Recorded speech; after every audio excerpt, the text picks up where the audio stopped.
sur cette chair, Seigneur Jésus, et que tu parles à chacun de nous, bien-aimés, Père.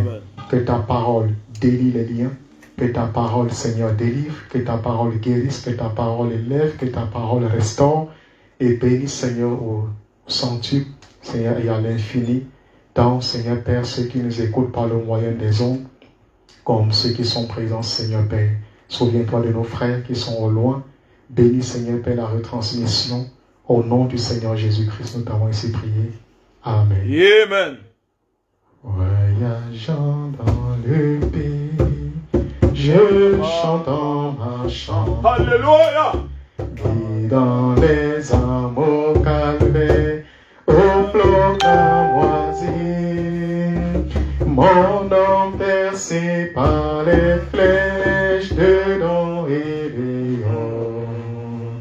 Mais mon sauveur prend la direction de tout. Alléluia. Je désire le voir, contempler sa face et chanter pour toujours sa divine grâce dans les rues d'Arvédon, élever ma voix. Les soucis sont passés aux joies éternelles, au service de mon Seigneur, même dans la nuit sombre. Alléluia. Je m'accrocherai à lui, il va m'éclairer, oui, et les pièges de Satan peuvent troubler mon âme. Mon sauveur me dirigeons le tout, alléluia, je divine grâce dans les rues de gloire, élever ma voix. Mes soucis sont passés, il prend soin de moi, il me conduit de gloire, élever ma voix. Mes soucis sont passés aux joies éternelles.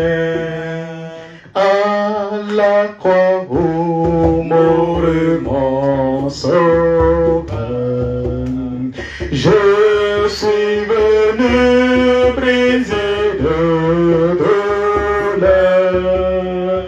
Là, son sang purifie mon cœur. Alléluia. À son nom la gloire, à son nom la gloire, à son nom la gloire, à son nom la gloire, là son sang purifia mon cœur, à son nom la gloire. Quelle merveille, il va me sauver. Quand de sa croix je me fus chargé, en moi Jésus vint pour demeurer. À son nom la gloire, à son nom la gloire, à son nom la gloire, à son nom la gloire, là où son Dieu va pour mourir. À son nom la gloire, ô fontaine effaçant le péché, ô fontaine effaçant le péché.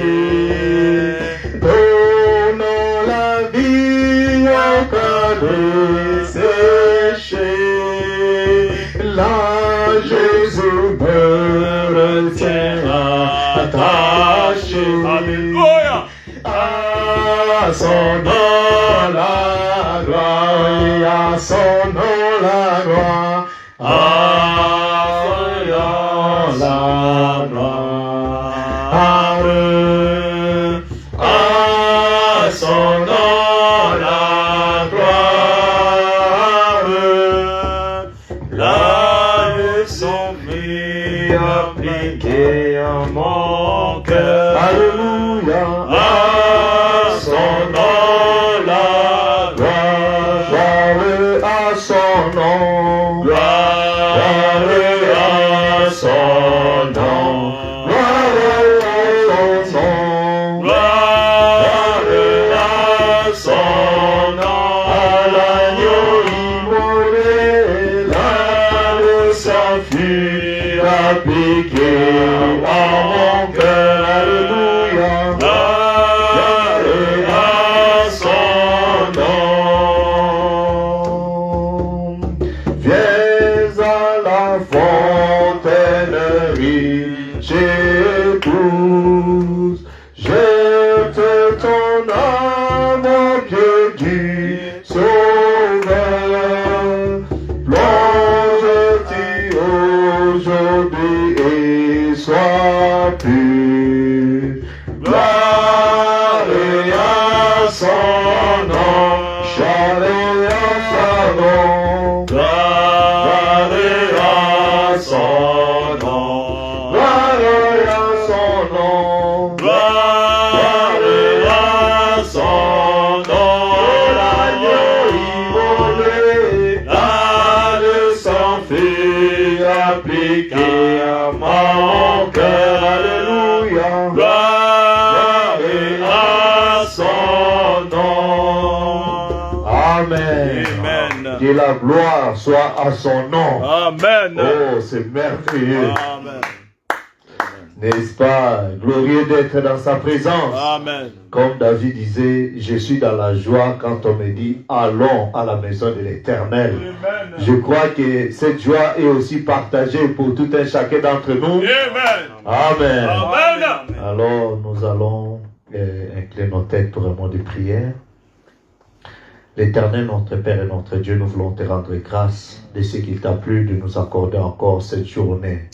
Après avoir été avec nous dans diverses occupations, nous avons vaqué ça et là. Ta grâce nous a gardés et ce soir, tu nous as amenés au lieu du rendez-vous pour pouvoir, oh Dieu, communier avec toi dans ce moment de prière. Comme chaque soir, tu descendais en Éden pour communier avec Adam et Ève. Comme, oh Dieu, ce jour-là, Zacharie t'offrait l'offrande du soir. Tu es descendu pour lui donner la promesse de la naissance de Jean-Baptiste. Nous attendons à ce que, Seigneur, en ces temps du soir, que tu viennes encore au milieu de nous pour nous visiter de manière spéciale. Nous prions pour tes enfants, Seigneur, qui sont en déplacement. Nous pensons à frère Neville, frère Ariel, Seigneur Jésus, que tu sois avec eux. Nous pensons à sœur Nadia. Nous pensons, Seigneur, aussi à notre frère Gilles, qui a un peu de malaise, que tu les rétablisses, car tu es l'Éternel qui nous guérit de toutes nos maladies. Et nous croyons que ta main guérissante l'a déjà touché et que, Seigneur, parfois, par la foi, il a reçu son rétablissement complet et total. Nous voulons te confier ces instants, Seigneur, pour que tu nous bénisses. Alors que tu as dit là où deux, trois sont rassemblés à mon nom, je suis au milieu d'eux. Et nous sommes plus de deux, plus de trois. Nous attendons à ce que tu descendes et que tu répondes, Seigneur, à ces moments. Oh Dieu, en guérissant les malades, en délivrant, Seigneur, de tout péché, en remplissant du Saint-Esprit, en nous renouvelant encore la force pour continuer le voyage. Nous prions pour tes enfants qui sont connectés, qui connaissent leurs besoins, leurs attentes. Nous prions que toi qui n'es pas limité dans le temps ni dans l'espace, que tu les visites là où ils sont. Et que ce moment soit des moments glorieux, bénissants, alors que nous nous confions en tes saintes mains. Dans le précieux merveilleux nom de ton bien-aimé Fils Jésus-Christ. Amen. Amen. Amen. Que le Seigneur bénisse. Vous asseoir pendant que vous êtes encore debout. Nous allons profiter d'ouvrir la Bible. Nous allons prendre juste un passage. C'est dans 1 Samuel chapitre 15, verset 22. Amen. Amen. Après, vous allez vous asseoir et par la suite, nous allons lire les restes des passages. Donc, 1 Samuel chapitre 15, le verset 22, la Bible déclare, « L'Éternel trouve-t-il du plaisir dans les holocaustes et les sacrifices comme dans l'obéissance à la voix de l'Éternel? Amen. Voici, l'obéissance vaut mieux que les sacrifices. Amen. Amen. Amen. Et l'observation de sa parole vaut mieux que la graisse des béliers. Amen. Amen. Que le Seigneur ajoute la bénédiction à la lecture de sa parole. Venez nous asseoir. Amen. Et je vous inviterai que nous puissions lire un peu le contexte. Ça pourra nous aider aussi. Amen. Amen. Amen. C'est dans les livres de, je voulais dire, de Samuel, oui. Dans 2 Rois, chapitre 15. 2 Rois, chapitre 15 d'abord. J'aimerais que nous puissions commencer à partir du verset 20 ou verset 15. Ou 2 Rois, je disais chapitre 15. J'espère que tout le monde a trouvé. Amen. 2 Rois, chapitre 15. Qu'est-ce que j'ai dit? Je voulais dire 2 Samuel.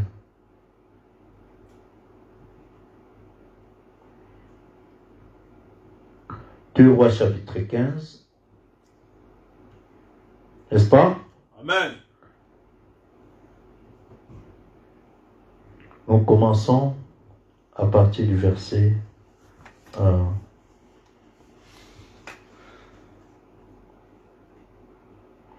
Alors, là, je devais dire 1 roi, pardonnez-moi. 1 roi. Parce que là, on voulait prendre le passage. Chapitre 15.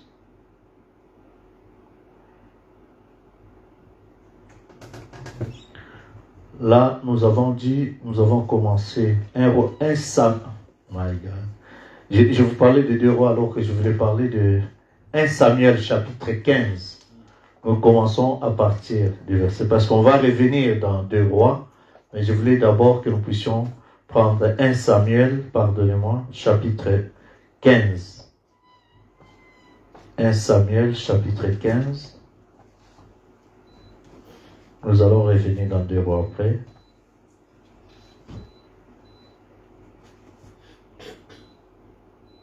Nous commençons à partir du verset 1er. Si le frère pourra nous aider dans la Bible, 1 Samuel chapitre 15. Amen. Amen. Nous allons lire tous ensemble. Allons-y. Samuel dit à Saül, « C'est moi que l'Éternel a envoyé pour doindre au roi sur son peuple, sur Israël. Écoute donc ce que dit l'Éternel. Ainsi parle l'Éternel des armées. Je me souviens de ce qu'Amalek fit à Israël lorsqu'il lui ferma le chemin à sa sortie d'Égypte. Va maintenant, frappe Amalek et dévoué par interdit tout ce qui lui appartient. Tu n'épargneras point et tu feras mourir hommes et femmes, enfants et nourrissons, bœufs et brebis, chameaux et ânes. Saül convoqua le peuple et en fit la revue à Télaïm.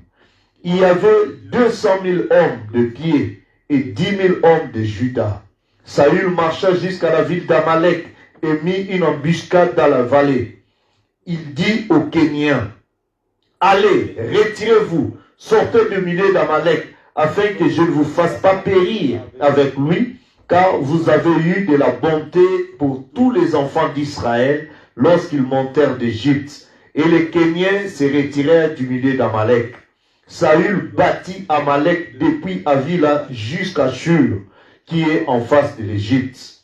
Il prit vivant Agag, roi d'Amalek, et il dévoua par interdit tout le peuple en le passant au fil de l'épée. Mais Saül et le peuple épargnèrent Agag et les meilleures brebis, les meilleurs bœufs, les meilleures bêtes de la seconde portée, les agneaux gras et tout ce qu'il y avait de bon. Et ils ne voulurent pas les dévouer par interdit, et ils dévouèrent seulement tout ce qui était méprisable et chétif. L'Éternel adressa la parole à Samuel et lui dit, « Je me répands d'avoir établi Saül pour roi, car il se détourne de moi et il n'observe point mes paroles. » Samuel fut irrité et il cria à l'Éternel toute la nuit. Il se leva de bon matin pour aller au-devant de Saül. Et on vint lui dire, Saül est allé à Carmel, et voici il s'est érigé un monument, puis il s'en est retourné, et passant plus loin, il est descendu à Gilgal. Samuel s'est rendu auprès de Saül, et Saül lui dit, sois béni de l'Éternel, j'ai observé la parole de l'Éternel. Samuel dit, qu'est-ce que donc ces bêlements de brebis qui parvient à mes oreilles et ce mugissement de bœufs que j'entends? Samuel répondit, ils les ont amenés de chez les Amalécites parce que le peuple a épargné les meilleurs brebis et les meilleurs bœufs afin de les sacrifier à l'Éternel ton Dieu, et le reste nous l'avons dévoué par interdit. Samuel dit à Saül, arrête, et je te déclarerai ce que l'Éternel m'a dit cette nuit. Et Saül lui dit, parle. Samuel dit, lorsque tu étais petit à tes yeux, n'es-tu pas devenu le chef des tribus d'Israël? Et l'Éternel ne t'a-t-il pas oint pour que tu sois roi sur Israël? L'Éternel t'avait fait partir en disant, va et dévoue par interdit ces pécheurs, les Amalécites. Tu leur feras la guerre jusqu'à ce que tu les aies exterminés. Pourquoi n'as-tu pas écouté la voix de l'Éternel?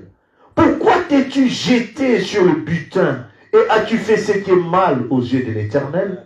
Saül répondit à Samuel, j'ai bien écouté la voix de l'Éternel et j'ai suivi le chemin par lequel m'envoyait l'Éternel. J'ai amené Agag, roi d'Amalek, et j'ai dévoué par interdit les Amalécites. Mais le peuple a pris sur le butin de brebis et de bœufs comme prémisse de ce qui devait être dévoué afin de les sacrifier à l'Éternel ton Dieu à Gilgal. Samuel dit, l'Éternel trouve-t-il du plaisir dans les holocaustes et les sacrifices, comme dans l'obéissance à la voix de l'Éternel? Amen, amen. Amen. Amen. Voici, l'obéissance vaut mieux que les sacrifices et l'observation de sa parole vaut mieux que la grâce des béliers. Car la désobéissance est aussi coupable que la divination. Et la résistance ne l'est pas moins que l'idolâtrie et les téraphimes. Puisque tu as rejeté la parole de l'Éternel, il te rejette aussi comme roi. Amen. Vous savez la suite de cette histoire? Alors, quand Samuel lui a dit cela, alors Saül a poursuivi Samuel. Il a dit, non, pardonne-moi, je te prie de me pardonner. Est-ce que vous comprenez? Je te prie de me pardonner. Il a tenu les habits de Samuel. Vous savez ce qui est arrivé? De Saül, pardon. Ce qui est arrivé, ses habits s'étaient déchirés. Alors, il lui a dit, bon, comme tu viens de déchirer les habits du sacrifié du prophète de l'Éternel, ton royaume sera aussi divisé. Est-ce que vous comprenez? Alors, ma petite exhortation pour ce soir, c'est comme j'ai indiqué, le thème, c'est l'obéissance vaut mieux que les sacrifices. Amen. Amen. Amen. L'obéissance vaut mieux que les sacrifices. Amen. Beaucoup de gens font des sacrifices au nom de Dieu. Beaucoup de gens font des sacrifices, mais ils manquent d'obéir à la parole de Dieu. Amen. Exact. Nous venons de voir ici, c'est le roi Saül. Amen. Amen. Il a été oint par Samuel. Amen. Pour qu'il soit le roi en Israël.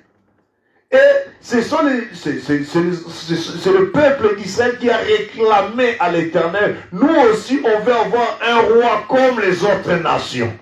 J'ai dit, mais écoutez, Moi-même, je vous conduis, je suis déjà votre Dieu, je vous donne tout ça. Est-ce que j'ai mis ma loi, ma façon de vous gouverner? Je mets un prophète, il vous parle si vous avez une besoin, moi je réponds. Et maintenant, vous ne voulez plus de la façon dont moi je vous dirige. Non, nous voulons qu'il y ait un roi. Ah, ils sont allés dire ça à Samuel.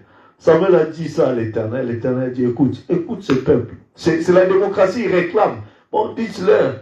Comme ils veulent maintenant avoir un roi, bon, je vais leur donner un roi dans ma colère.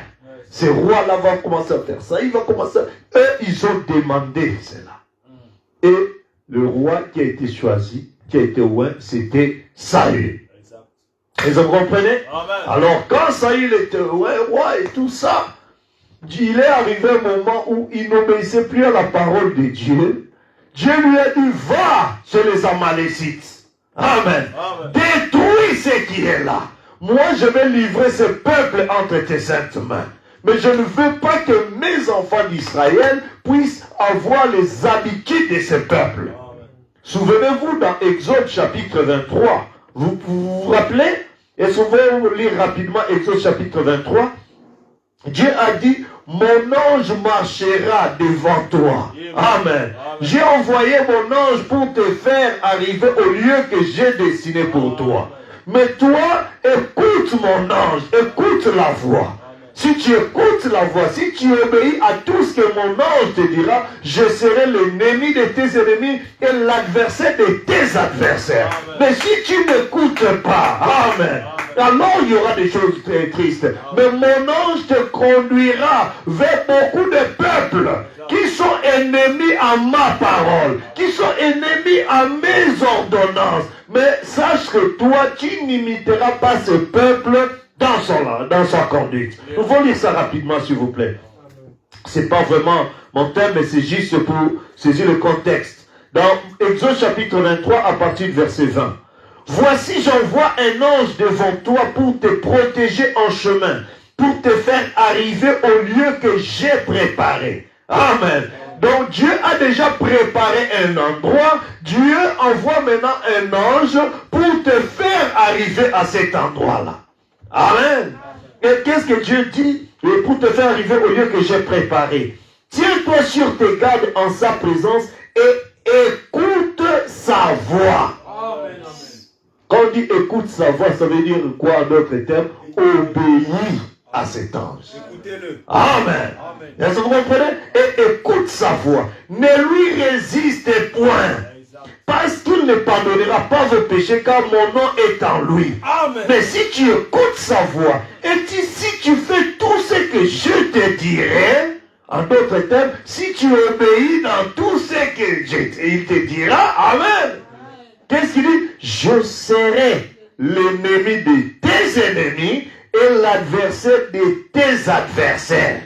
Amen. Amen. Peu importe le nombre de tes adversaires, quand tu es dans l'obéissance à la parole de l'Éternel, tu n'as plus à craindre tes ennemis. Amen. Tu n'as plus à craindre quoi que ce soit. Parce que Dieu lui-même devient l'ennemi de tes ennemis et l'adversaire de tes adversaires. Amen. Verset 23, mon ange marchera devant toi. Amen. Amen. Et il te conduira chez les anges. Non, il te conduira chez les Amoréens, les Hétiens, les Phérésiens, les Cananéens, les Hétiens, les Jébusiens, et je les exterminerai. Est-ce que vous comprenez? Maintenant, les passages que nous avons lus dans Samuel, c'est que Dieu leur a demandé d'aller exterminer tous ces Amalécites. C'était parmi les peuples que l'Éternel leur a dit, toi tu n'imiteras pas ce peuple dans son comportement, dans leur façon de faire, mais tu détruiras leur Dieu. Est-ce que vous comprenez? Donc Dieu dit, vous allez cohabiter dans votre marche pour arriver au lieu que Dieu a préparé. Amen. Moi je vous envoie mon ange. Est-ce que vous comprenez? Voilà pourquoi dans chaque âge de l'église, Dieu envoyait un ange. Est-ce que vous comprenez? Et dans chaque église locale, Dieu envoie un ange. Et quand tu dis que le peuple de Dieu, sache que l'ange de l'Éternel marchera devant toi pour te faire entendre la voix de Dieu. Quand tu écoutes la voix de l'ange, quand tu obéis à la voix de Dieu, Dieu sera avec toi. Et Dieu sera l'adversaire de tes adversaires, ennemi de tes ennemis. Les autres vont dire Amen. Donc l'obéissance à la voix de l'ange, l'obéissance à la parole de l'Éternel au travers de l'ange amènera Dieu sur scène pour assurer ta protection. Amènera Dieu sur scène pour combattre tes ennemis. Amènera Dieu sur scène pour te faire traverser dans les difficultés. Il n'a pas dit qu'il va tout détruire le même jour, non, ou la même année, non. Chaque année, petit à petit, il y aura toujours des difficultés, des ennemis qui seront là pour te décourager, mais la voix de l'ange sera toujours là. Il n'a pas dit que mon ange sera là, il détruira directement. Non, non, les ennemis là, ils seront là. Mais le problème, c'est que c'est l'obéissance à la voix de l'ange qui amènera Dieu en action pour combattre en ta faveur. Amen. Amen. Ces différents peuples, ce sont les démons de la maladie, de frustration, des jaloux, des ennemis, de haine, d'animosité. Toutes ces choses-là seront là durant ton pèlerinage. Mais si toi tu obéis seulement à la voix de Dieu, alléluia, sache que la victoire est dans les camps.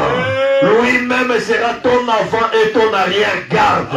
Rien ne te fera du mal. Est-ce que vous comprenez ça? Alors Dieu a dit à ce roi Saül, Saül, toi j'étais un roi, va maintenant vers ces peuples, détruis-moi ces histoires, détruis leur divinité. Commence par les hommes, les vieux, les jeunes, les femmes, les jeunes filles jusqu'aux bébés. Détruis-moi tout ça. Je ne veux pas voir ça au milieu des enfants d'Israël. Je ne veux pas que les enfants d'Israël puissent côtoyer ces gens-là. Je ne veux pas que mes enfants puissent avoir des choses en commun. Qu'y a-t-il de commun entre la lumière et les ténèbres?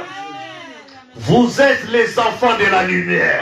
Il n'y a rien de ténèbres qui doit être au milieu de vous. Les habitudes des ténèbres, vous devez les condamner. Vous devez rester dans l'obéissance à la voix de Dieu. Même si vous voyez ces peuples-là sembler prospérer, comme les gens de Hollywood et tout ça, ce n'est pas un signe qu'ils sont bénis de l'Éternel. Est-ce que vous comprenez? Mais si vous obéissez à la voix de l'Éternel, la voix de l'Éternel vous servira de protection. Si vous obéissez à la voix de l'Éternel, les difficultés ne manqueront pas. Mais pendant les difficultés, Dieu descendra pour vous délivrer. Parce qu'il a dit, il ne vous donnera pas une preuve au-delà de vos forces. Ça ne veut pas dire qu'il n'y aura pas de preuve. L'épreuve sera là. Les tests seront là. Mais votre obéissance fera que Dieu descende et qu'il vous aide à surmonter cela. Parce que la souffrance, les épreuves, les difficultés ont un rôle à jouer. Mais tout ce que Dieu veut, c'est de nous amener à une obéissance totale à sa parole. L'obéissance vaut mieux que les sacrifices. Mais ce roi, nous venons de voir, il a bien entendu la voix de l'Éternel, il a commencé à choisir qu'est-ce qu'il doit prendre et qu'est-ce qu'il doit détruire. Est-ce que vous comprenez?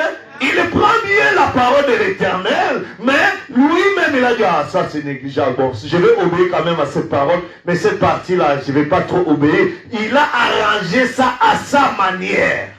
Est-ce que vous comprenez? Et Dieu n'a pas apprécié la façon de Saül d'obéir à la parole de l'Éternel. Parce que pour lui, soit tu obéis tel qu'il te l'a dit, soit tu n'obéis pas du tout. Mais si tu obéis à moitié, si tu obéis partiellement, ou tu obéis selon ta compréhension, Dieu te rejette totalement. Si bien que Dieu est allé voir Samuel le prophète. Parce que l'Éternel ne fait rien sans avoir révélé son secret à ses serviteurs, les prophètes. Il va voir Samuel, il dit, Samuel, mais je n'aimerais pas d'avoir établi ton gars là, Saül comme roi.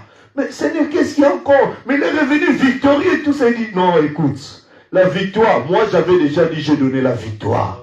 Mais la manière dont lui, il s'est comporté dans la victoire, c'est ce qui ne me plaît pas. Parce que moi, j'ai dit qu'il puisse tout détruire. Mais voilà ce qu'il a fait, voilà ce qu'il a fait. Il a dit, bon, je vais le voir. Samuel va là-bas, on dit que Saül va là-bas, on dit, oh, il est descendu à Gilgal. Est-ce que vous savez Gilgal c'était quoi? Gilgal, Carmel et tout ça, c'était de hauts lieux d'adoration. Est-ce que vous comprenez? Oh, il est allé dans Carmel Tabernacle. Il est allé montrer comment Dieu, il est allé même témoigner. Il a témoigné et tout ça. Il descend là-bas, à Gilgal. Samuel le croise. Il dit, dès qu'il a vu Samuel, oh, shalom, homme de Dieu. Ah, que Dieu te bénisse. J'ai un puissant témoignage. Amen. Est-ce que vous comprenez? Amen. C'est ça. Oh non, notre Dieu. Ah, que Dieu te bénisse, homme de Dieu. Tu es un Dieu vivant.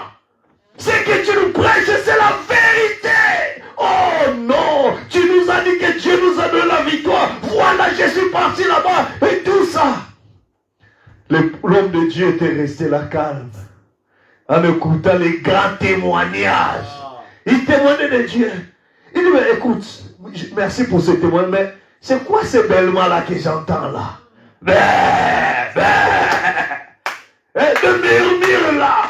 Tu dis que tu vis la parole, mais j'entends des bruits, des murmures, des histoires que Dieu n'a pas aimé, que Dieu a demandé de détruire. Qu'est-ce que j'entends dans ta maison? Qu'est-ce que j'entends dans ta vie? Quel murmure il y a et tout ça? C'est bellement des choses que Dieu a demandé de détruire. Il commence à minimiser. Oh, homme de Dieu, calme-toi. Calme-toi. Dieu est vivant. Ah bon?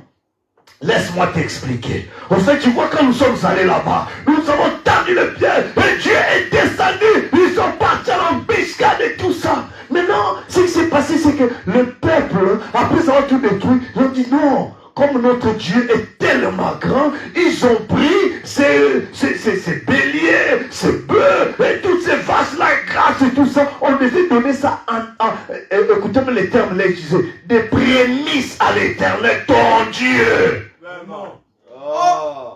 Il n'allait pas amener ça des boîtes de nuit. Il n'allait pas aller sacrifier à d'autres divinités, mais à l'Éternel, le Dieu de Samuel. Ah, ton Dieu est tellement vivant que nous avons jugé bon de lui apporter des offrandes, des sacrifices pour ce qu'il a fait. Frère, Dieu ne t'a pas demandé ça. Dieu t'a demandé de tout détruire. Amen. Yes. Tu penses que Dieu, lui, il a besoin de ce que toi tu lui apportes là. Il a besoin que toi tu obéisses à sa parole dans sa totalité. S'il avait besoin de ça, il allait te dire, bon, épargne telle brebis, épargne ça, et puis tu me l'apportes. Mais il ne t'a pas demandé ça. L'obéissance à sa parole vaut mieux que les sacrifices. Amen. L'obéissance vaut mieux que les sacrifices. Et l'observation de sa parole vaut mieux que la graisse des béliers. Yes, c'est la parole. Tu as obéi à moitié. Tu as obéi selon ton opinion, selon ton humble avis, selon ton appréciation. Dieu n'a pas besoin de ton appréciation pour obéir à sa parole. Quand il donne sa parole, que ça te fasse du bien ou du mal, tu dois obéir. Amen. Amen. Oh, merveille. Oui, monsieur. Il a voulu justifier l'obéissance. Il a voulu obéir à la parole de Dieu à sa manière. Amen. Mais Dieu n'avait pas besoin de son interprétation à l'obéissance. Dieu avait besoin de l'obéissance. Amen. Alors Dieu lui a dit, tu sais quoi? Comme tu as désobéi. Est-ce que vous comprenez? Il a obéi à moitié, mais Dieu a appelé ça, il a désobéi. Mais il a quand même obéi, non? Il a même apporté des offrandes. Mais Dieu a appelé ça désobéissance. Obéissance à 70%, Dieu n'en a pas besoin. Obéissance à 90%, il n'en a pas besoin. Parce que dans l'urine d'Imune, si 9 sur 10 des lumières étaient allumées, ça voulait dire que le songe est totalement faux. C'est ça. On n'avait pas besoin de 92. Mais tu vois pas quand même beaucoup de monde. Non. Soit toutes les pierres sont allumées, soit rien n'est allumé. Soit tu obéis totalement, ou bien tu n'obéis pas. Et comme toi tu as obéi à 90%, ça veut dire que tu n'as pas obéi. C'est pourquoi dans la loi, on leur a dit celui qui brise une petite partie de la loi, il est aussi coupable de toute la loi qu'il a brisée. Donc mieux vaut pour toi ne même pas obéir à la loi que d'aller choisir. Ah, je vais obéir ce verset, je vais désobéir à ce verset. Non. Tu as le choix. Comme tu as désobéi, Dieu aussi te rejette. Oh, mais pardonne-moi. Il dit, moi, je n'ai plus rien. Moi, je suis venu pour te dire que l'obéissance vaut mieux que les sacrifices. Tes sacrifices, tu as souffert, mais j'ai même, j'ai gêné autant de jours. J'ai fait, est-ce que tous ces sacrifices que tu fais là, c'est ce qui plaît à Dieu? Est-ce que vous comprenez? Regardez l'adorateur, les pharisiens dans les temples. Seigneur, je te bénis. Je gêne autant de jours dans la semaine. Je donne la dîme. Je fais ceci. Est-ce qu'il était agréé de Dieu? Non, monsieur. Il était en train de montrer qu'il était juste, propre et juste. Non. L'obéissance vaut mieux que les sacrifices. Amen. Pour avoir désobéi à la parole de Dieu, Dieu l'a rejeté. Oh mes frères, n'est-ce pas difficile? Si nous allons prendre encore l'exemple de Naaman, qui était un grand officier militaire. Oui, monsieur. Dans 2 Rois, maintenant chapitre 5, du premier verset au verset 14. Si nous lisons rapidement, vous verrez l'histoire. La Bible nous dit, Naaman, chef de l'armée du roi de Syrie, jouissait de la faveur de son maître et d'une grande considération, car c'était par lui que l'Éternel avait délivré les Syriens. Mais cet homme fort et vaillant était lépreux. Hein? Amen. Il était lépreux. Or, les Syriens étaient sortis par troupes et ils avaient emmené captif une petite fille du pays d'Israël qui était au service de la femme de Naaman. Elle dit à sa maîtresse, oh, si mon Seigneur était auprès du prophète qui est à Samarie, le prophète le guérirait de sa lèpre. Alléluia. Et en lisant ce passage, frère Branham a prêché un message qu'il a intitulé l'atmosphère spirituelle. Alléluia. Cette petite fille, quoi qu'elle ait été déportée là-bas, mais elle a gardé le témoignage. Elle dit dans notre pays, nous avons un prophète, nous avons notre Dieu a placé une sentinelle, un prophète qui peut voir, qui sonde le cœur, qui peut apporter la guérison à ceci. Gloire à Dieu. Même si elle était dans le pays étranger, elle n'avait pas honte de témoigner de son Dieu. Dans son lieu de travail où il y a des athées, où il y a des gens qui ne prient pas, mais n'avaient pas honte de parler de son Dieu. Oh, les cas que tu as, même si tu visites beaucoup de grands hôpitaux et tout ça, mais si tu savais, si tu pouvais venir dans notre lieu de prière, là où notre Dieu a suscité un don, alléluia, ces petits démons, oh, ça fait rien. Un don de guérison. Amen. Alors, elle a seulement murmuré cela. Et ça commençait à tourner. Tellement qu'il y avait les besoins dans les foyers. Ils ont vu les grands médecins qui n'avaient plus d'espoir. Ils ont vu les magiciens qui n'avaient plus d'espoir. Mais les petits témoignages de la petite fille qui a dit, oh mon Dieu, si seulement on pouvait amener ces cas dans notre lieu de prière. Notre Dieu. Descends la chose. Glory. Notre Dieu fera quelque chose. Merci. Elle a dit, oh, c'est vrai ça. Ça commençait entre eux. La petite fille a parlé à sa maîtresse jusqu'à ce que la maman regarde. Ah, mais tu as appelé beaucoup de grands médecins. Mais tu vois notre servante là, elle dit dans leur pays là, en Samarie là, il y a même un homme de Dieu là, qui prie pour les cas comme ça. Si seulement tu peux obéir, si tu peux entendre cette petite voix de cette petite fille, une fille peut toujours symboliser une église. Une petite église, c'est rien du tout. Si tu peux écouter ce petit témoignage. Alléluia. Il dit à sa maîtresse, il était lépreux, son lèpre guérit. Verset 4, Naaman alla dire à son maître, la jeune fille du pays d'Israël, cette étrangère qui est au milieu de nous, a parlé de telle et de telle manière. Et le roi de Syrie dit, bon, maintenant, comme le dossier est devenu au niveau plus élevé, les autorités commencent à prendre l'œil sur cela. Et le roi de Syrie dit, va, rends-toi à Samarie, et j'enverrai une lettre au roi d'Israël. Il partit prenant avec lui 10 talents d'argent. Est-ce que vous comprenez? Le sacrifice. 10 talents d'argent. 6000 cycles d'or, 10 vêtements de réchange.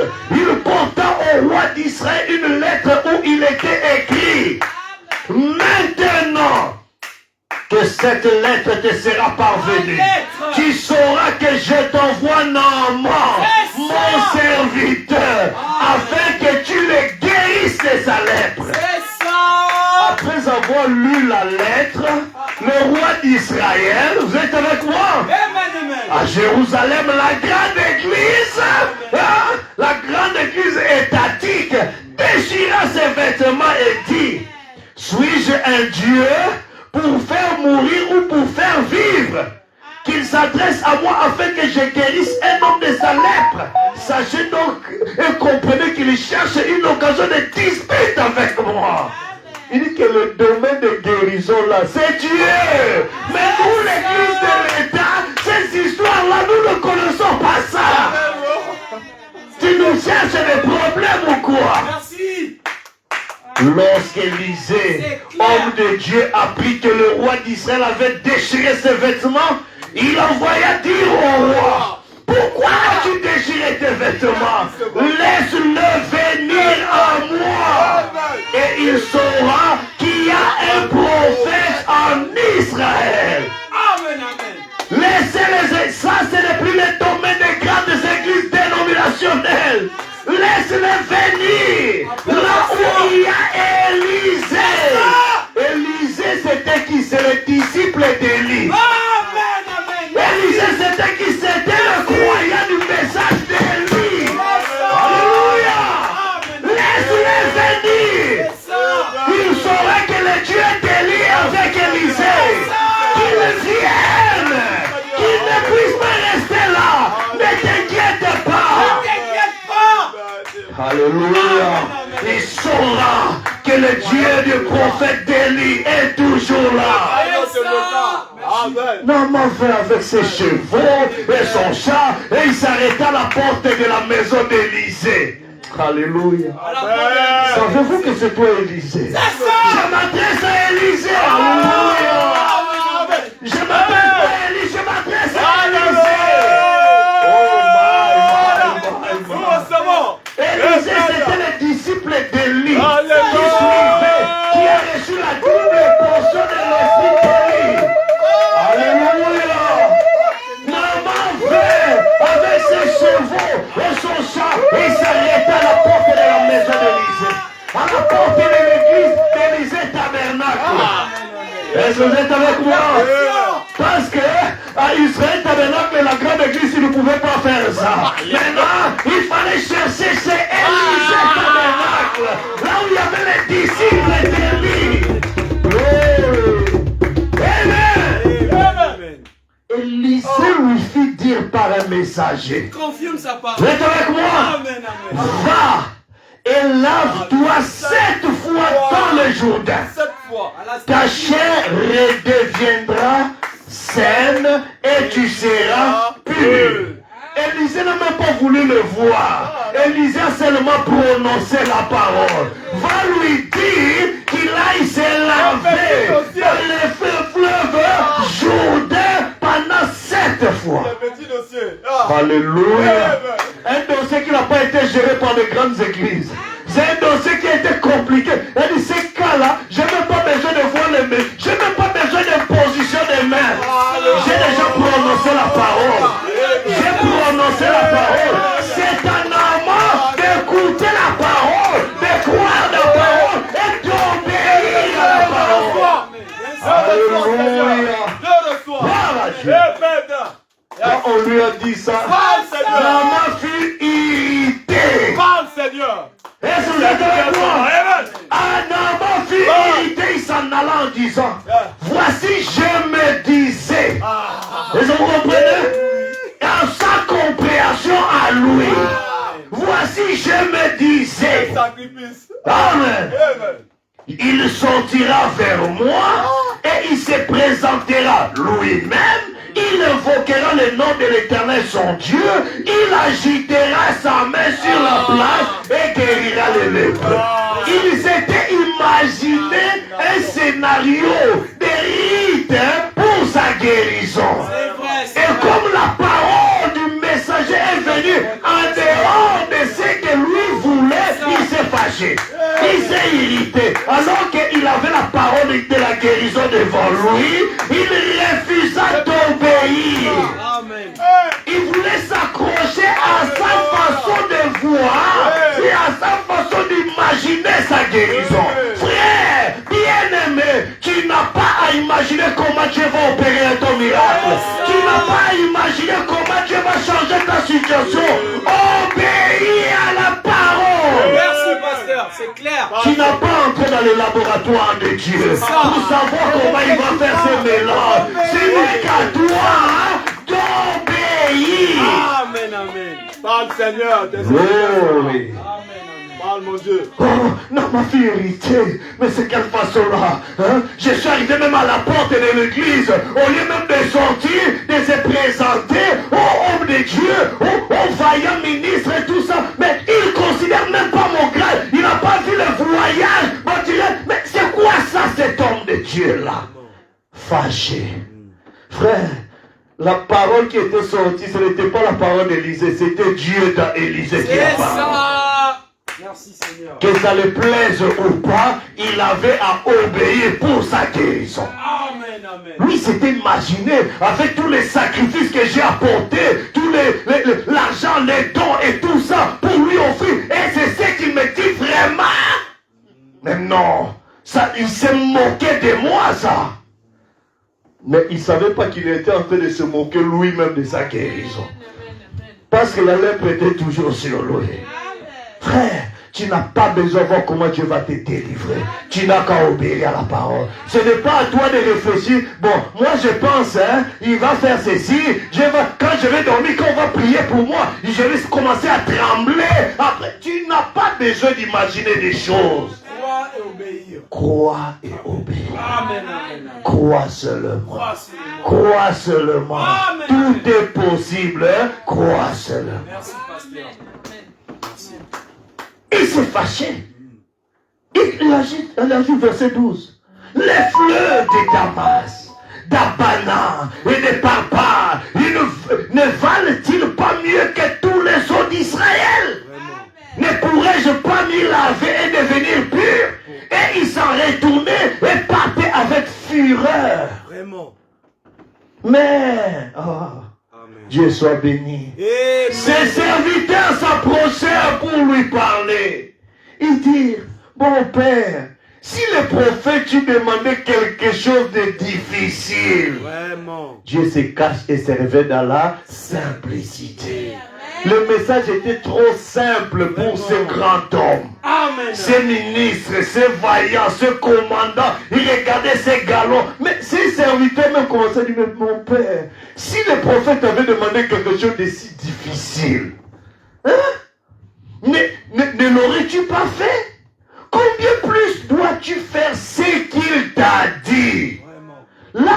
et tu seras pur.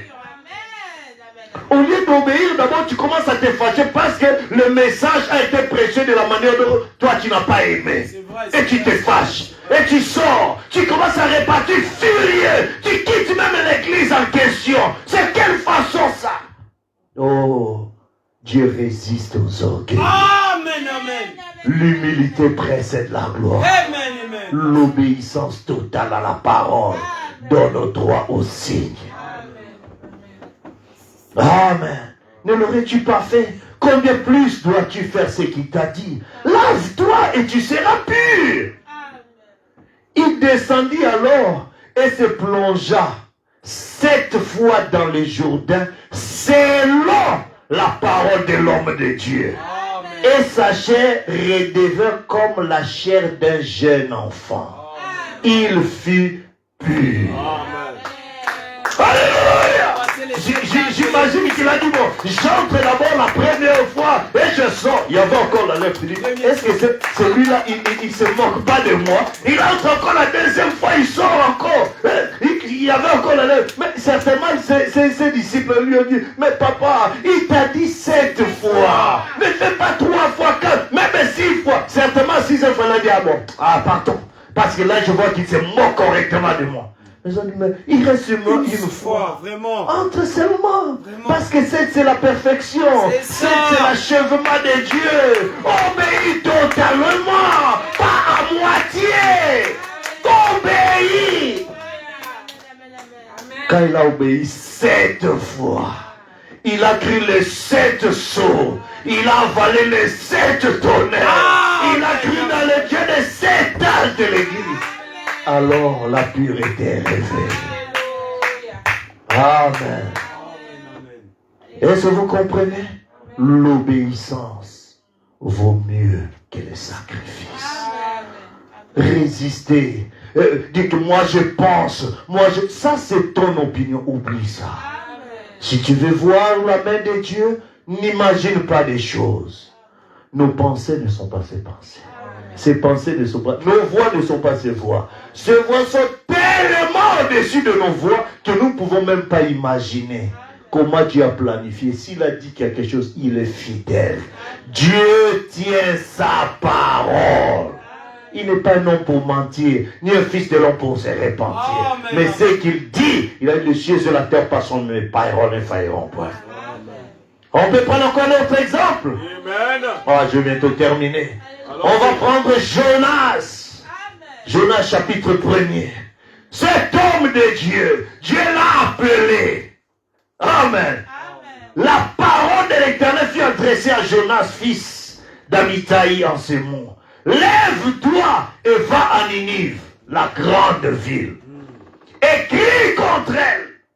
Amen. Amen. Va évangéliser Ninive. Amen. Va crier à Ninive. Va crier à cette grande ville de Nantes. Amen. Est-ce que vous êtes avec moi? Va crier à la grande ville de Paris, à la grande ville de New York. Va crier à cette grande ville. Amen. Contre elle, car sa méchanceté est montée jusqu'à moi. Et Jonas se leva pour s'enfuir à Tarsis. Il a entendu la voix de l'Éternel, mais pour obéir à la voix de l'Éternel, il s'enfuit. Frère Branham a prêché un message qu'il a intitulé « Un homme qui fuit la face de l'Éternel ». C'était parmi les enseignements, les sermons précurseurs du mariage et du divorce. Amen, amen. Et là, il a prêché un homme qui fuit la face de l'Éternel en montrant la responsabilité. Quand tu veux t'engager dans le mariage, amen, tu t'engages à une grande responsabilité. Tu dois savoir que c'est une responsabilité. Amen. Alors, Jonas, Dieu lui envoie. Au lieu d'aller, il cherche la voie facile de Tarsis. Est-ce que vous comprenez? Il fuit son ministère. Amen, amen. Il veut cacher son talent. Il fuit. Allez là-bas. Non, moi, non. Je vais aller à Tarsis. C'est ça. Je vais changer. Hein? Dieu m'a dit là-bas, mais... Il a déjà parlé. Déjà là-bas, tu vois et tout ça, frère. Tu es dans le viseur de Dieu. C'est ça, il te... Amen. Jonas s'éleva pour s'enfuir à Tarsis, loin de la face de l'Éternel. Frère, un homme qui veut fuir l'Éternel, qui remplit le ciel sur la terre. Hein? Celui qui a créé, qui est le maître des temps et des circonstances. Celui qui regarde, qui n'est pas limité dans les temps, mais tu es en train de fuir. Oh, vous voyez que nous sommes rien. Nous sommes rien. Il a entendu la voix de l'Éternel, mais il est en train de fuir la face de l'Éternel. Frère, que tu te craches, Dieu te voit. Sous l'eau, il voit même chaque nom de poisson. Sous l'eau, il le voit. C'est fort, gloire à notre Dieu. Même Zachée qui s'est caché dans l'arbre, là, le sycomore. J'ai dit, oh, regarde, c'est là où il va se cacher. Mais je te vois descendre, Zachée, descends. Je vais manger d'un chez toi. Notre Dieu, gloire à Dieu. Tu vas te cacher, c'est lui qui connaît les pensées de ton cœur. Merci Seigneur, tu me connais. Oh, ma. Merci. Il sonde le cœur et l'air. Qu'est-ce que tu vas lui cacher? Il te connaît. Avant même, tu sais que tu ne connais pas de toi-même, lui peut te le dire. C'est ça. C'est clair. Amen. Il te dit, va faire ça. Mais toi, tu cherches à le fuir. Miséricorde. Oh Dieu, aie pitié de nous. Aide-nous Seigneur, aide-nous. Et Jonas s'éleva pour s'enfuir à Tarsis, loin de la face de l'Éternel. Il descendit à Jaffo et il trouva un navire qui allait à Tarsis. Il paya le prix du transport. Il s'embarqua pour aller dans les passagers à Tarsis, loin de la face de l'Éternel. Il pensait qu'à Tarsis là-bas, l'Éternel n'était pas là. Il paye même son visa et tout ça pour fuir la face de l'Éternel. Miséricorde. Amen. Mais la Bible dit verset 4. Mais l'Éternel fit souffler sur la mer. Pendant que lui entre dans le bateau, Dieu souffle seulement sur la mer. Parce que la mer obéit à l'Éternel. Maintenant, lui, il prend le moyen de transport qui va passer par la mer, alors que même la mer est sous les ordres de Dieu. Frère. Non. Seigneur, aie pitié de nous. Amen. Aie pitié de nous, Seigneur. Miséricorde. Amen. L'Éternel fit souffler sur la mer un vent impétueux et il s'éleva sur la mer une grande tempête. Les navires menaçaient de faire naufrage, frère. Des fois, vous entendez des tsunamis, Dieu est derrière tout ce qui se passe. Il y a un Jonas qui est en train de fuir, qui est en train de créer des circonstances pour récupérer son enfant. Je m'adresse à un Jonas qui a entendu la voix de l'Éternel, qui a entendu la condition de l'Éternel, mais qui cherche à fuir la face de l'Éternel. Merci, pasteur. Où fuirai-je, Seigneur? Dans la forêt, toi tu y es. Sous les rochers, tu connais tout. Où fuirai-je, Seigneur, loin de ta face? Même Adam, quand ils ont péché, ils se sont mis de feuilles de figuier qui s'échappent quelque temps après. Frère, mieux vaut aller confesser devant l'Éternel. Seigneur, pardon, vraiment je ne peux rien. Parce que où est-ce que je vais fuir? Ça. Amen. Prisonnier. Et tu fuis la voix de l'Éternel. Tu sens que Dieu te parle. Mais au lieu d'obéir seulement la voix, tu résistes, tu es en train de fuir. Tu cherches d'autres programmes, d'autres projets. Tout ça pour fuir la voix de l'Éternel. Après, tu verras, il y a des difficultés qui commencent à t'arriver. Des secousses, des problèmes. Tout devient compliqué dans ta vie. Mais c'est quoi ça? Qu'est-ce qui m'arrive de tout ça? Les mariniers eurent peur. Vous êtes avec moi? Je suis dans Jonas 1, verset 5. Les mariniers eurent peur. Ils imploraient chacun leur Dieu. Les gens de beaucoup de donos étaient là.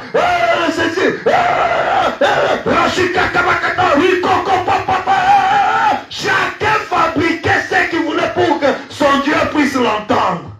Mais Jonas comprenait le secret. Vous êtes avec moi? Et ils jetèrent dans la mer les objets qui étaient sur le navire afin de les rendre plus légers.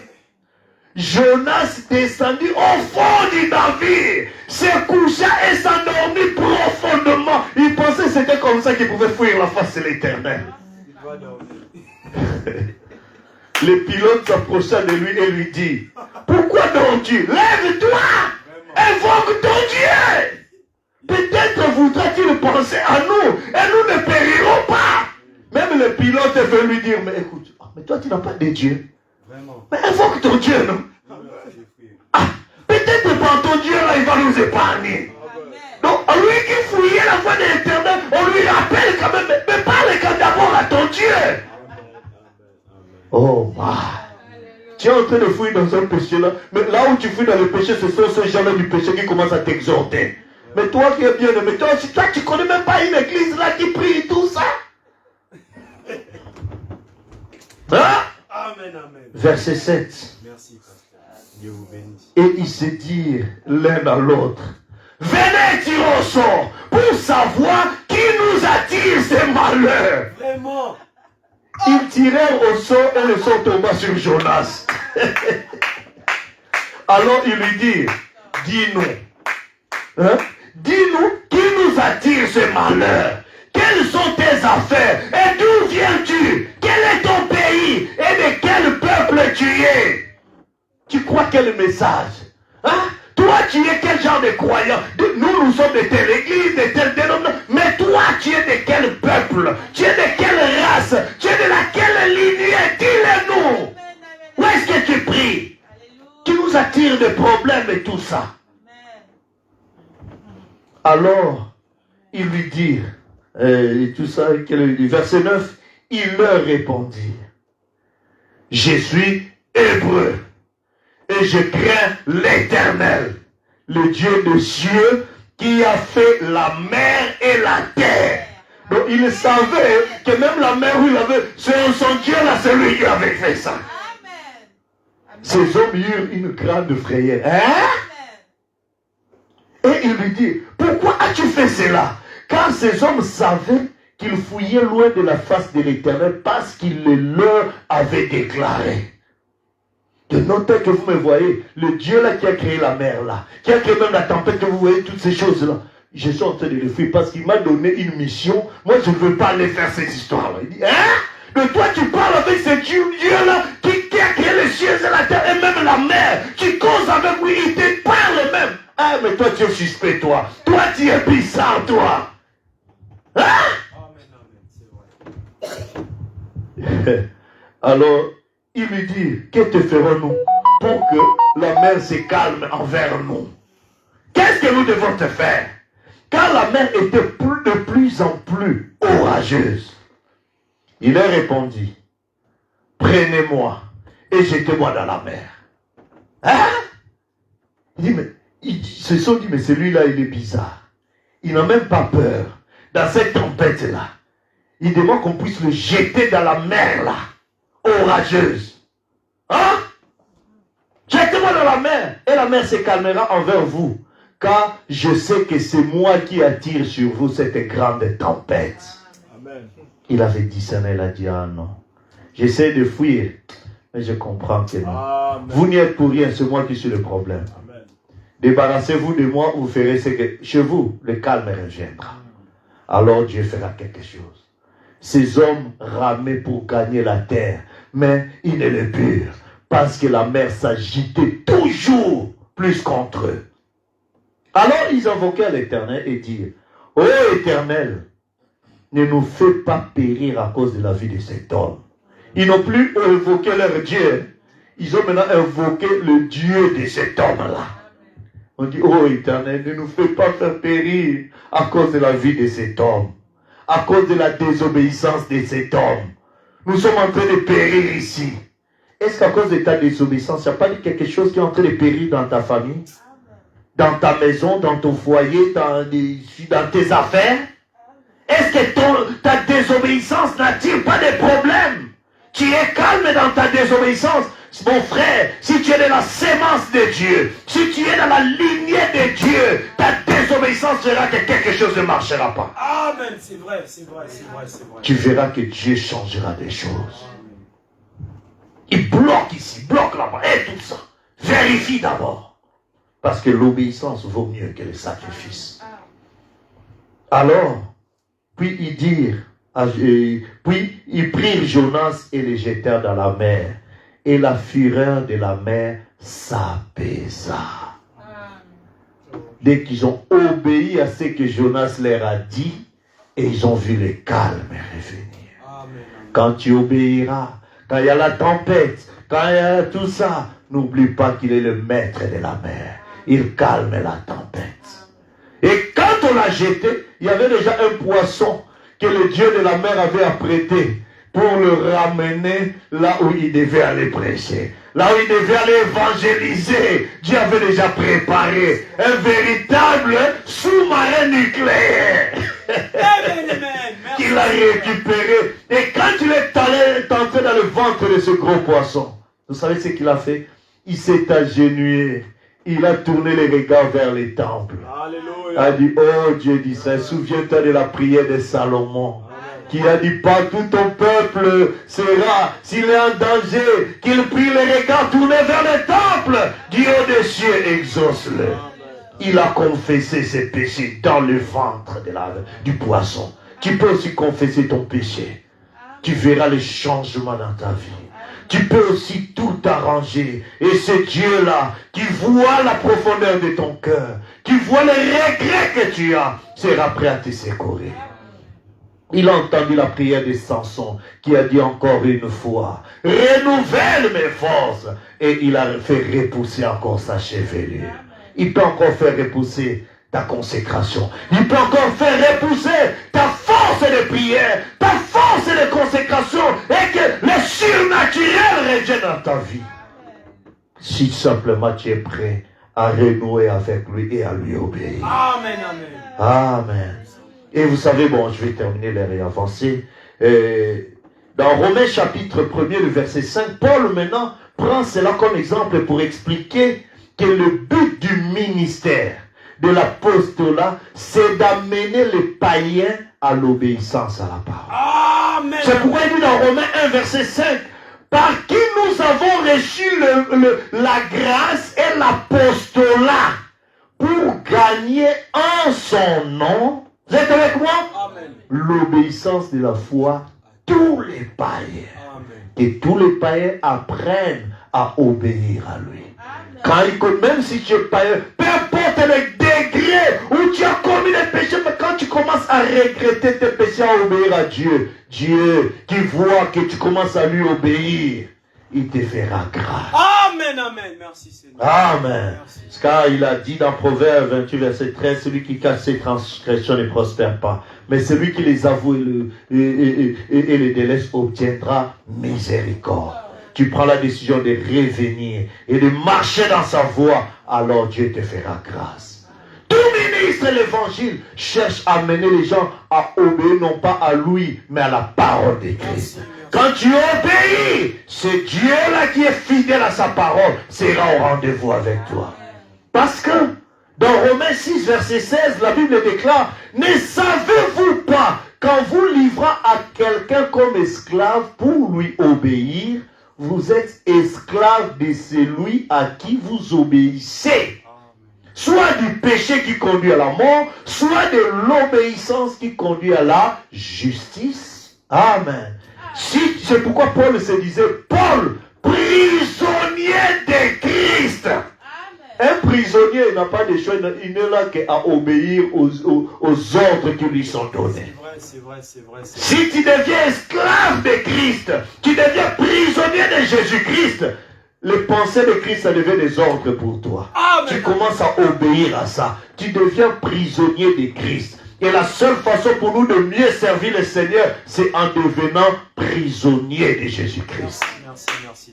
Si tu obéis à une femme, tu écoutes seulement une femme. Ah, moi, ton église là, j'aime pas y aller. Et tout ça. Ah, à cause de la femme, tu commences à fuir l'église. Ça veut dire que c'est la femme là qui devient ta déesse. Amen. Tu commences à obéir à un mari qui dit, ton église là te rend vieille. Et tout ça. Tu commences à écouter ça. C'est cet homme là qui devient ton Dieu, ton idole. Tu commences, ton travail qui commence à t'empêcher d'aller adorer ton Dieu, ça risque de devenir ton idole. Tes études, tes émissions favoris t'empêchent avant de moment de communion avec Dieu, tout ce qui passe devant Dieu, ça devient ton idole. Merci, merci, merci, merci. À quoi tu obéis le plus? Amen, amen. À tes impulsions, à les amis du boulot qui t'invitent, viens, on va prendre un coup, viens, on va tout ça. Tu fuis la compagnie de l'église, tu fuis la soirée de prière pour aller avec des amis. Vraiment. Alors que ces gens-là te loin de la présence de Dieu. Ça devient ton idole. Merci. Celui à qui tu obéis le plus, tu es son esclave. Parce que quand il va dire, fais ceci, alors toi aussi tu te... Tes impulsions qui te poussent à désobéir à ta parole, et tu cherches à devenir esclave de cela. Sois esclave de la cigarette, esclave de la drogue, esclave de la boisson, esclave de choses sales et tout ça. Tu deviens esclave. Et en d'autres termes, ici, on appelle ça l'addiction. De sens, là, tu ne peux pas vivre. Tu commences à désobéir à la parole de Dieu pour ces choses-là. Alors, ça devient ton addiction. Le mensonge, l'orgueil, la haine, la jalousie. Ça, tu es devenu trop imbibé de ces l'orgueil, toutes ces choses. Tu deviens esclave de cela. Ah, moi, s'il n'y a pas d'argent, ne me parle plus des histoires là. L'argent devient ton Dieu. Ah, moi, s'il y a ceci, il n'y en a pas, alors je ne peux plus. Cette histoire-là, ça devient ton Dieu. Tu commences à obéir à ces choses-là plus qu'à la parole de Dieu, alors tu deviens esclave de ces choses-là. Et Dieu n'a plus de place dans ton cœur. Mais quand tu obéiras à la parole, la femme là, la veuve qui n'avait plus d'argent, là, pendant la crise, elle a d'abord donné à Élie pour soutenir le message. Elle n'avait pas de provision. Le Dieu de lui a créé le miracle dans son foyer. Elle n'a plus manqué, plus rien durant toute la période de la crise. Amen. Pourquoi? Parce qu'elle a d'abord obéi à la parole. Amen. Et dans Hébreux chapitre 5, versets 7 à 9, c'est lui qui, dans les jours de sa chair, ayant présenté des grands cris, et avec larmes, de prières et de supplications à celui qui pouvait le sauver de la mort, et ayant été exaucé à cause de sa piété, a appris, bien qu'il fût fils, l'obéissance par des choses qu'il a souffert. Amen. On parle du Fils de Dieu. On parle de Dieu dans la chair humaine. Il a appris, quoi, bien qu'il fût fils. Amen. L'obéissance aux choses qu'il a souffert. Dans la chair, il a souffert. Il a pleuré. Mais elle a dit, non, pas ma volonté, Seigneur, que ta volonté soit faite. Amen. Je préfère galérer. Je préfère être méprisé, mais je reste obéissant à ta parole. Amen. Je préfère être rejeté par ce monde, mais que, Seigneur, je reste obéissant à ta parole. Et parce qu'il a été obéissant, il a accepté la mort la plus humiliante. La mort de la croix. Rejeté des hommes. À cause de son obéissance, il a reçu un nom qui est au-dessus de tous les noms. Si bien qu'au nom de Jésus, tous genoux fléchissent. Dans les ciels, sur la terre, sous la terre, dans la mer, sous la mer, tous genoux fléchissent au nom du Seigneur Jésus. Grâce à son obéissance. Notre modèle, l'époux de nos âmes, c'est ce qui a fait qu'il a été désobéi. Il a été élevé. Le temps me manque de vous parler de la reine Vashti qui a perdu la place de sa royauté de la reine parce qu'elle a été désobéissante envers son mari. Son mari lui a demandé, elle a dit non, elle a refusé à son mari. Alors, le consort dit, si toi, ta femme commence à te désobéir, mais elle va être le modèle de toutes les femmes de ce royaume. Il faut commencer à dire, d'ailleurs, telle reine a désobéi au roi, rien n'a été fait. Alors, toutes les femmes du royaume seront des désobéissantes. Alors, on l'a chassée. Et à sa place, c'est la reine Esther qui a été élue. Est-ce que vous comprenez? Parce qu'elle était vertueuse. L'obéissance vaut mieux que le sacrifice. Le temps me manque de parler encore de beaucoup d'autres qui étaient obéissants et qui ont vu la gloire de Dieu dans leur vie.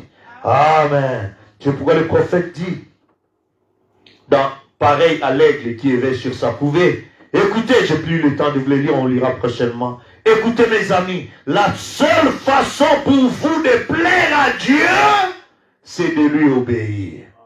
Ceux qui viennent à Dieu doivent croire.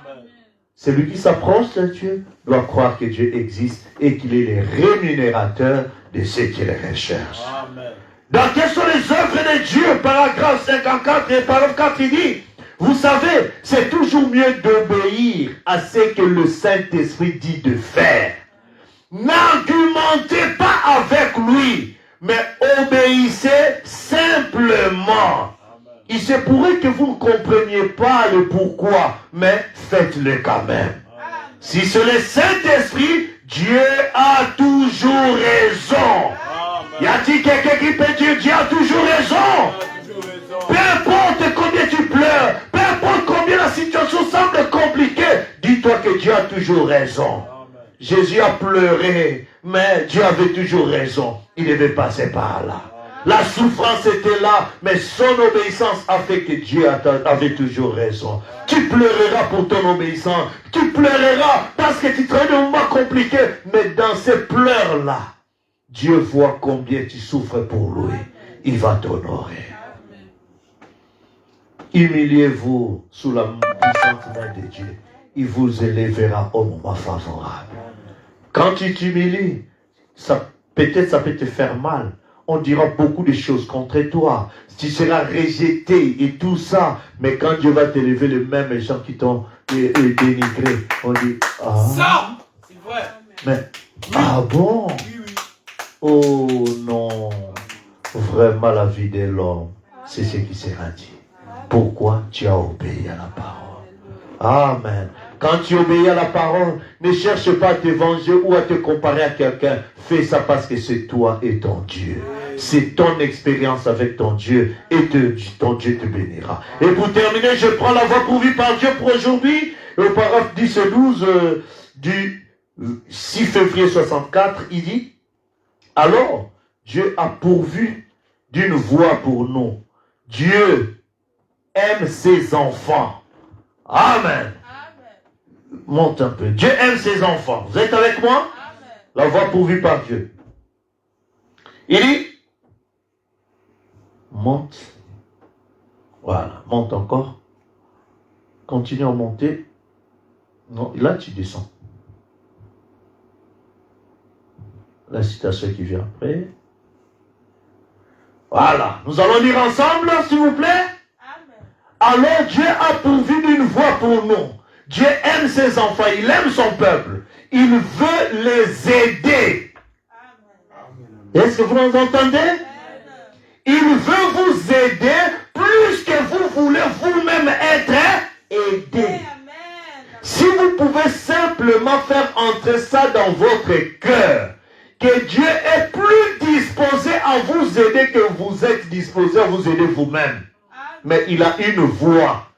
Et sa voie est l'unique moyen par lequel il agira. Amen. Vous devez accepter ces conditions à lui. Amen. Si vous dites d'entrer 7 fois dans les journées, entrez 7 fois dans les journées. Si vous dites faites ceci, faites ce qu'il vous dira de faire. Amen. Vous devez accepter ces conditions à lui. Pas vos conditions à vous, ses conditions. Vous voulez que ce soit d'une certaine manière, mais il vous le donne à sa manière, à lui. Est-ce que vous comprenez? Il continue, il dit, c'est comme Naaman qui s'est plongé dans les eaux du Jourdain. Eh bien, il disait que les eaux là-bas dans son pays étaient bien plus propres, qu'elles valaient bien mieux. Mais, amen, ce n'était pas ce que le prophète avait dit. Plonge-toi ici. Il se plongeait une fois, la lettre était toujours là. 6 fois, elle était toujours là. Il devait obéir et suivre la voie de Dieu. Et quand il a obéi entièrement à la voie de Dieu, la lèpre s'en est allée. Et je dis aujourd'hui que si nous obéissons à la voie pourvue par Dieu, la lèpre s'en ira. La maladie s'en ira. Tout s'en ira. mais nous devons suivre sa voie pour aujourd'hui. Que le Seigneur nous enlève pour prier le Seigneur. La voix du Seigneur m'appelle, prends ta croix et viens sur moi. Je réponds, Sauveur fidèle, me voici, je suis à toi. Jusqu'au bout, je veux te suivre dans le bon, les mauvais jours. À toi pour mourir et vivre, à toi Jésus pour toujours jusqu'au bout. Je veux te suivre dans le bon, les mauvais jours. À toi pour mourir et vivre, à toi Jésus pour toujours. Et le chemin du calvaire est étroit et périlleux. C'est un chemin solitaire, difficile et ténébreux jusqu'au bout, jusqu'au bout. Je veux te suivre, oui, dans les bons, les mauvais jours. À toi, pour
Est-ce qu'il y a quelqu'un qui va lever sa main pour dire oui, Seigneur, je veux te suivre jusqu'au bout, dans les bons et les mauvais jours. Je ne veux pas fuir la face de l'Éternel comme Jonas. Je ne veux pas désobéir à la parole, pensant y obéir à ma manière comme le roi Saül. Mais Seigneur, je veux obéir dans la totalité. Je ne veux pas imaginer comment tu agiras ton miracle dans ma vie comme ce général Naaman. Mais je veux obéir totalement. Je ne veux pas résister, Seigneur. Donne-moi ce cœur obéissant. Laisse-moi obéir comme Abraham. Laisse-moi te suivre comme Pierre a dit à ta parole. Seigneur, j'ai péché toute la nuit, je n'ai pas reçu de poisson. Mais comme tu as dit de jeter, j'obéis à ta parole. Et à ta parole, Seigneur, je lance le filet. Et il a vu beaucoup de poissons. Seigneur, laisse-moi obéir à ta parole. Laisse-moi prendre position pour ta parole. Comme Josué a dit, moi et ma maison, nous obéirons à l'Éternel. Amen. Je fais le choix que Christ soit dans ma vie. Amen. Je veux obéir à ta parole. Amen. Mon désir, mon vœu suprême, oh, c'est ta volonté. C'est ta volonté.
Garde simplement ta main levée.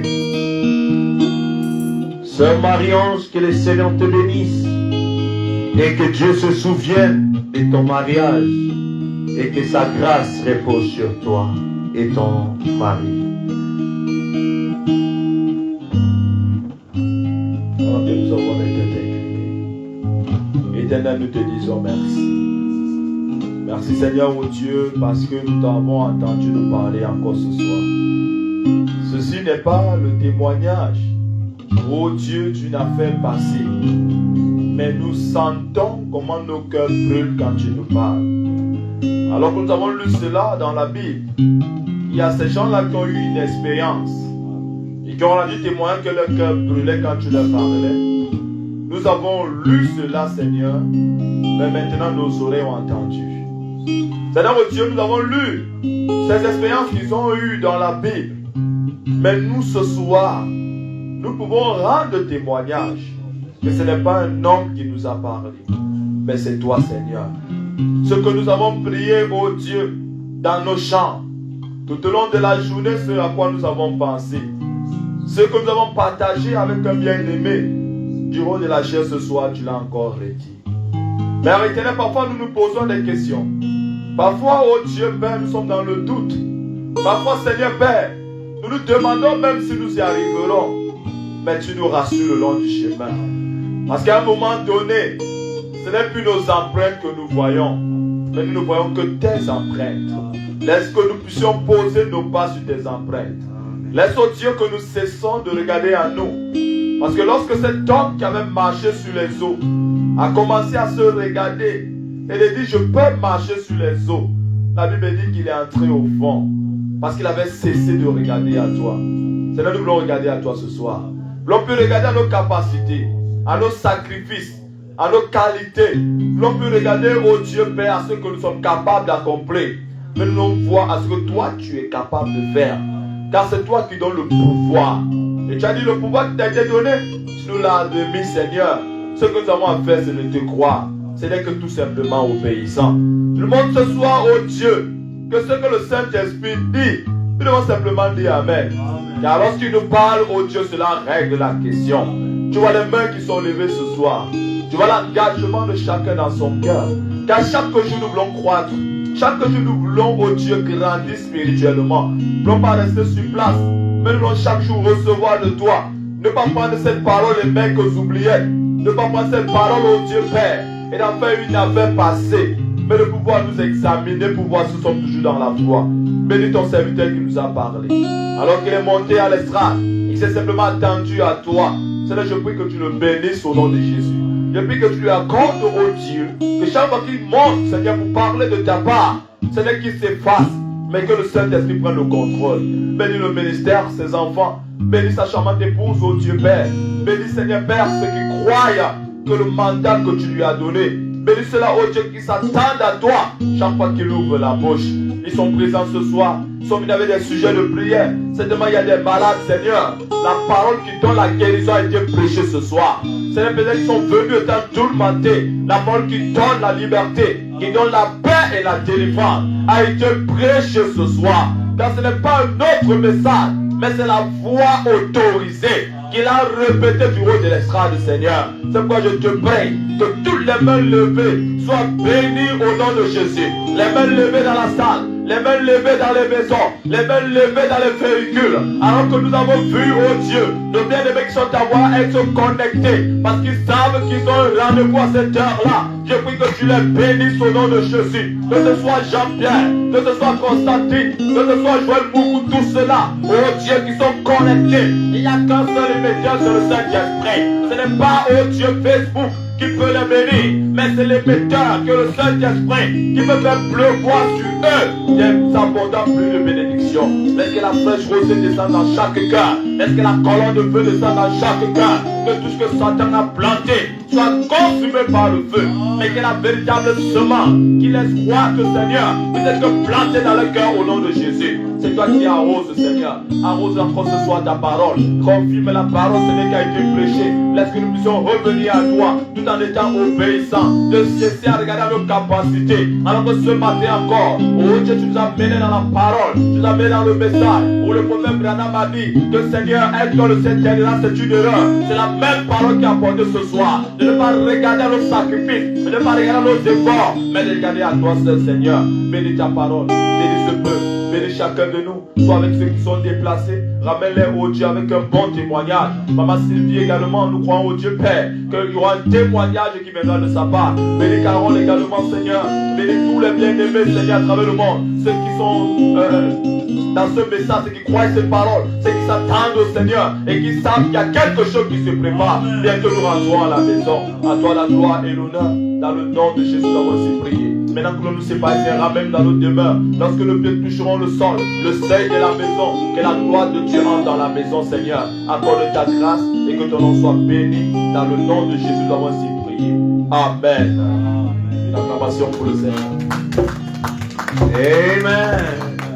Gloire à Dieu. Que Dieu vous bénisse. Amen. Notre réunion vient de terminer. Dieu voulant, nous allons nous retrouver encore ici le vendredi soir. À la même heure. Et nous croyons que nous aurons encore des moments bénis. Que Dieu bénisse tous ceux qui sont connectés. Amen. Au Maroc, la Belgique, Londres, partout, que Dieu le bénisse. Au Cameroun, au Congo, que Dieu vous bénisse richement. Nous sommes heureux que vous soyez connectés, que vous soyez bénis par ces moments.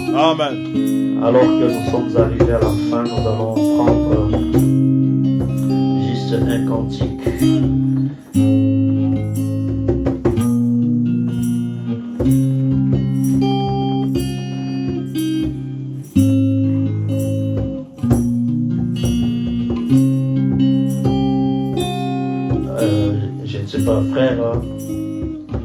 Frère Benjamin peut nous proposer un cantique. Quelle chanson?